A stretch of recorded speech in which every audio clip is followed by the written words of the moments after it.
The Marshall Fire got so close to a Vista hospital, it had to shut down for a while because of smoke damage. A lesson learned from that experience has already helped other hospitals from having to close.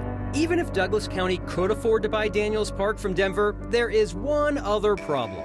I started this so my daughter would have a safe place to go. A mother comes up with a solution for her daughter that can now help a community. The governor is getting involved in a problem that he has never campaigned on before: swimming pools. And you've got feedback about the DIA cell phone lot and why you don't use it. Next. There are lessons learned in every disaster. What went right and what could be done better. There are dozens of recommendations being made to better emergency response as a result of the Marshall Fire. One we know is already in action. Vista Hospital in Louisville survived the fire, but had to close for a time because of smoke damage. Our Mark Salinger learned that one simple change has already helped other hospitals stay open. Of all the important places inside a hospital, preparing for a wildfire starts here. This draws the air in from the outside, pushes in through the entire hospital. On the roof of Penrose Hospital in Colorado Springs. Yeah, exactly. Maintenance technician Mark Lenzian shows off the hospital's new line of defense. Oh, these are the pre-filters that's conditioning the air. When a wildfire starts nearby, the first thing he does now is make sure the smoke can't get in the building. The charcoal filter gets rid of any big particulates in the air, and it also mitigates the smell. Yeah, carbon filters were not something that are a normal stocked item, but it is something now that all of the facilities will be having on hand for those instances. Yeah, because of the Marshall Fire, we were more prepared at Penrose. During the Marshall Fire, a Vista hospital had to evacuate all its patients, taking the sickest out one by one using stretchers. Surveillance video shows the frantic moments.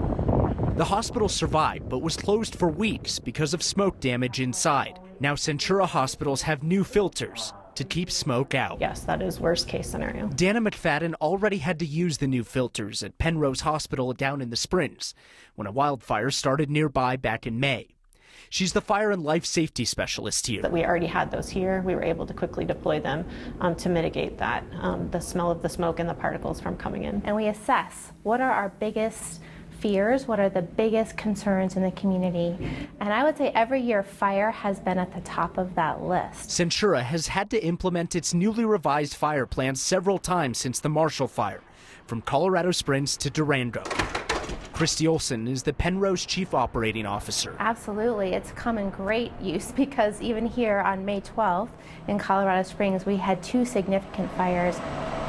In the worst case scenarios, we would fill up the hospital with polluted air and it would have a bad odor to it. Keeping the air clean is a priority and a lesson learned the hard way. Emergency managers at Centura hospitals now listen to emergency radios constantly, especially on red flag days. They learned during the Marshall Fire that it's important to be in contact with fire departments as soon as possible when there's an emergency. Now, while hospitals used to prepare for people coming in injured from wildfires, now they're preparing to defend the physical hospitals from the flames as they become more common in urban areas. Marshall, you really have to prepare for these things now. Keeping the hospital open, great, because we have this idea, but the people in the hospital, they see a fire coming. They got to live near the hospital. They got to be worried that they could be in danger, their home's in danger. Yeah, we saw all of these stories of nurses, doctors, people who worked at the hospitals being like, well, I have to evacuate, I have to go home, but I also have to take care of all these patients. Now they have a way to cross-reference where people live, whether or not they're in evacuation zones, so that they have the ability to call in extra personnel, extra nurses, extra doctors, extra people who work there and say, all right, you take over, you go home, deal with your stuff, and then other people can come in and relieve you. It's wild. Just the idea of a filter on the roof. Yeah, simple, but makes a big difference. Right. Thanks, Mark. If you listen to Douglas County Commissioner meetings like I get to, you'd think there's progress being made in Denver giving up Daniels Park to Douglas County. Republican Commissioner George Teal wants the nearly 1,000-acre Daniels Park, which is a Denver mountain park located near Castle Pines. He wants it because of Denver's new law banning concealed carry in Denver parks. Last week, we told you the appraised value of the park is about $800 million, which is $300 million more than Douglas County's entire budget. Here's what Commissioner Teal said in a meeting this morning after another commissioner asked if they should schedule a meeting with Denver Parks. I'm speaking to members of the Denver City Council. I'm happy to meet with members of the Denver City staff. I'm going to be meeting with Mayor Hancock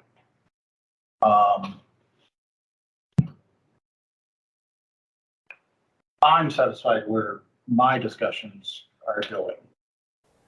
Commissioner Teal has not yet returned my text or voicemail. He said he's going to be meeting with Denver Mayor Michael Hancock, but I checked with the mayor's staff. No meeting is scheduled, and no one from the mayor's staff has talked with Teal about Daniels Park. I reached out to some city council members, and it sounds like at least one may have talked with Teal, but it probably doesn't matter. Denver City Charter Section 2.4.5 says that no park may be sold without Denver voter approval. That, and right now Douglas County probably can't afford it. To quote a famous song, money, money, money, money, money. Colorado has too much money, and the Democrats in charge are taking what they hate, Tabor, the Taxpayer Bill of Rights, and turning it into something they don't hate, credit in an election year. Tabor limits how much the state can keep and spend each year. When the state's over the limit, money needs to be refunded to us. The Tabor refund that Colorado residents will get starting in August is now $750 a person or $1,500 for joint filers. When Democratic Governor Jared Polis announced his idea in April, it was $400. Then in May, it bumped up to $500. Now it's $750 and could still go higher. The reason it is so much is because Colorado has $1 billion more in income and sales tax revenue than expected back in March. I wish I could make billion-dollar budget mistakes. A direct refund to everyone in the summer is not the normal time or way Tabor refunds get issued. Normally, it's a property tax exemption for seniors and veterans, a temporary income tax rate reduction, and the last method is a refund on your tax return based on your income level. This method, a direct check in the mail, is something the legislature passed last month. And instead of waiting until next tax season for it to be refunded as part of our tax return, it's coming now, before the November election. The January 6th Commission continues to shine the light on Coloradans who tried to overturn the 2020 election results.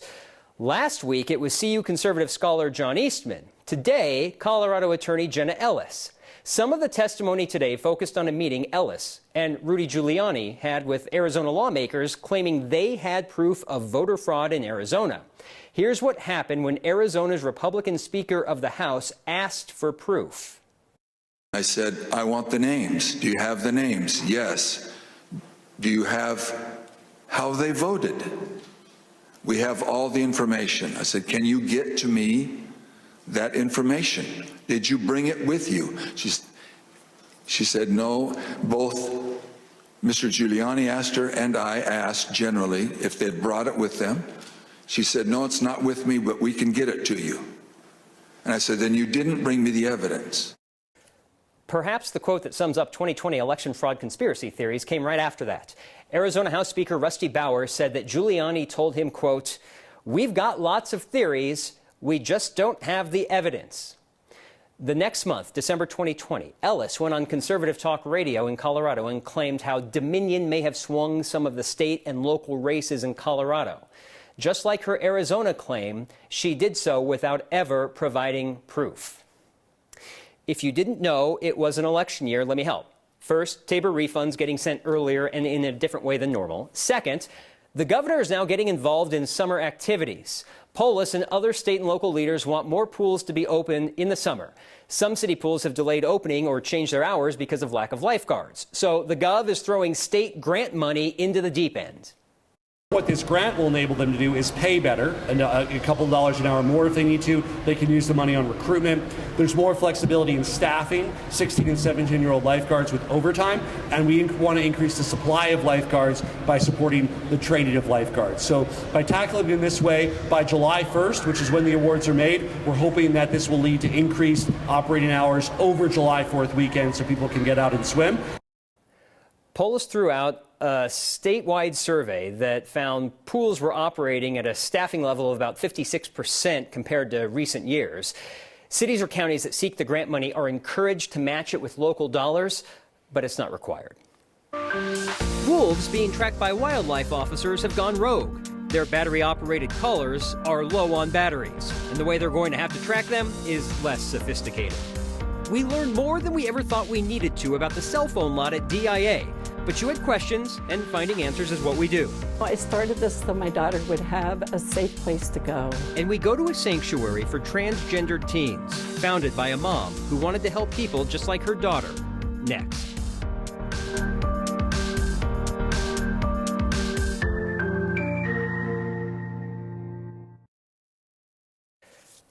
The thing about batteries, they never last as long as you want them to. Take, for example, the batteries in the collars on 3 wolves living near North Park. They've gone quiet. And now Colorado Parks and Wildlife officers will have to go old school for tracking the wolves in northern Colorado. This wolf, named 22-02, okay, let's call her Lucy. She's the first gray wolf born in Colorado. Her collar had both GPS as well as VHF, very high frequency technology. CPW told us her collar has recently failed. She is one of 8 wolves in the North Park area and is one of 6 pups born there last year. 2 other wolves also can't be tracked. One collar failed. The other collar has batteries that died after 5 years. CPW tells us these collars didn't tell them where a wolf was in real time in the first place, but did give a general location of where they were. They'll now have to rely on field biologists finding tracks and scat from the wolves to figure out where they're moving. Hopefully they can get the batteries going at some point. There are no plans to try and recolor them, though, at this time. Hello, and happy summer. Officially, the summer solstice kicking off for us bright and early this morning, 3:13. However, it really didn't feel like it out there. 77, that was today's high. Typically, we should be looking at temperatures in the mid-80s, certainly nowhere near 99, that record high that still stands. I hope you enjoyed kind of this brief break from the heat because, you know, it's back on deck tomorrow. We were in the 70s and 80s off to the eastern plains, some 70s, low 80s, up into the high country. Still pretty hot in Grand Junction at 90 degrees. And a little bit of subtropical moisture has been streaming in across far southeastern Colorado. Just some really nice beneficial rain showers coming across the Lamar area. This ridge of high pressure kind of set up across Texas is allowing for all of that moisture to kind of scoop in around this ridge, impacting parts of Arizona, New Mexico, and eventually tomorrow and in the coming days, it'll impact the western slope and also many of us here in the Front Range. By early tomorrow morning, we wake up to a mix of sun and clouds here in Denver. That moisture, the rain, it starts pushing in by the afternoon into the evening out to the western slope through the San Juans, but we should stay dry here in the metro area. Unfortunately, without that rain, we won't really see much cleansing going on, so we do have an ozone action day in place. High temperatures in the upper 80s, lower 90s for us, and we stay that way through Friday. And then finally, a strong cold front arrives. It drops us back into the 70s and brings us a good chance for some thunderstorms.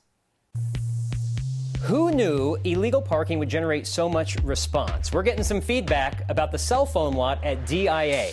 Jackie, Russ, Jane, and Lauren all reached out following our report yesterday on drivers not using the cell phone lot at DIA, instead choosing to illegally park on the side of the road. This is what generated the response.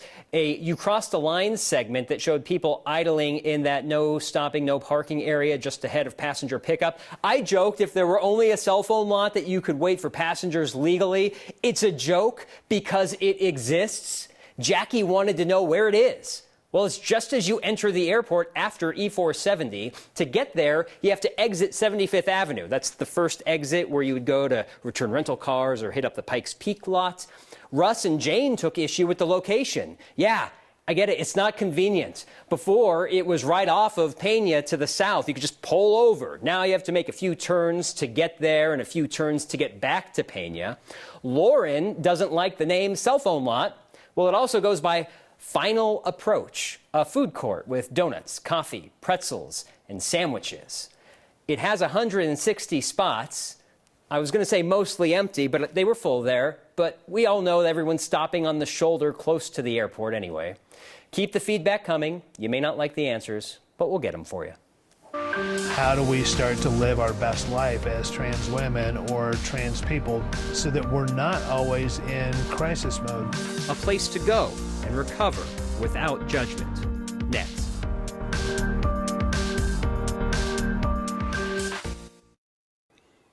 A country music singer's mission changed when she watched the person she loved the most struggle with mental illness.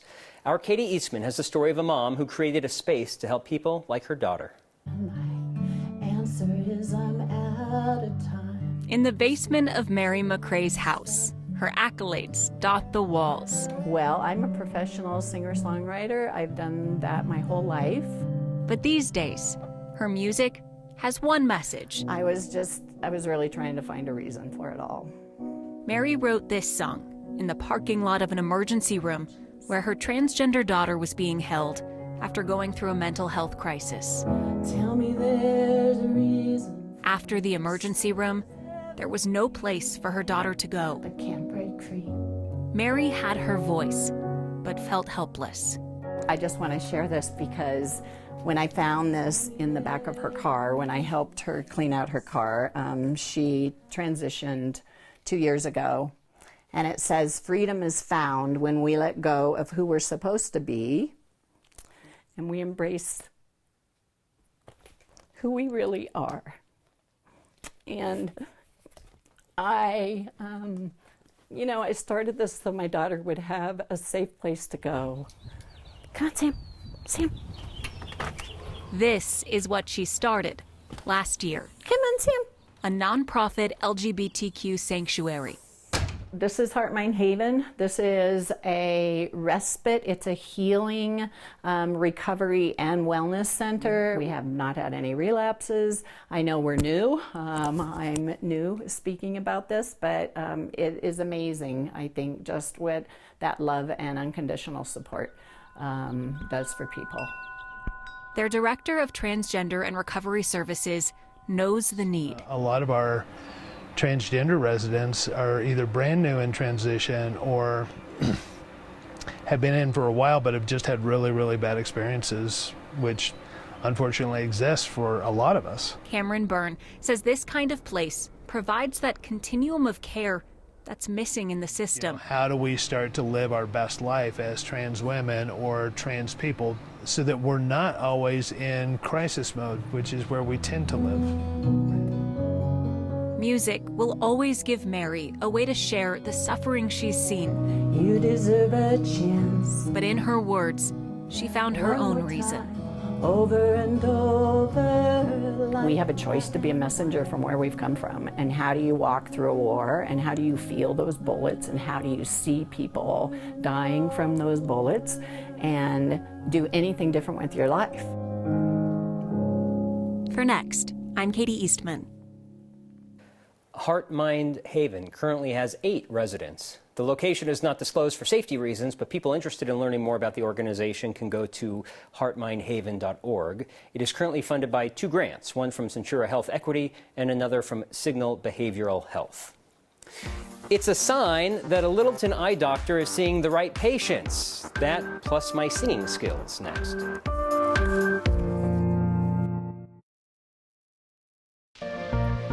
It's a sign that Littleton ophthalmologist knows its clientele. Kristen is a patient at Colorado Eye Consultants. She noticed these 2 signs while walking into her appointment on Monday, hopefully through the right door. Both glass windows next to the door have a sign that say door with an arrow pointing to where the door actually is. Okay, how many patients do you think have actually walked into the windows before? Better to warn them as they walk in than when they're leaving and need a head injury instead of an eye appointment. Anyway. Feedback tonight about the Tabor refund. A couple people want to know if they don't file, what can they do? You've got till June 30th to file a $0 tax return. They'll go out August, September. Someone wanted to know if I was covering the OJs or ABBA with my money. Guess we don't know.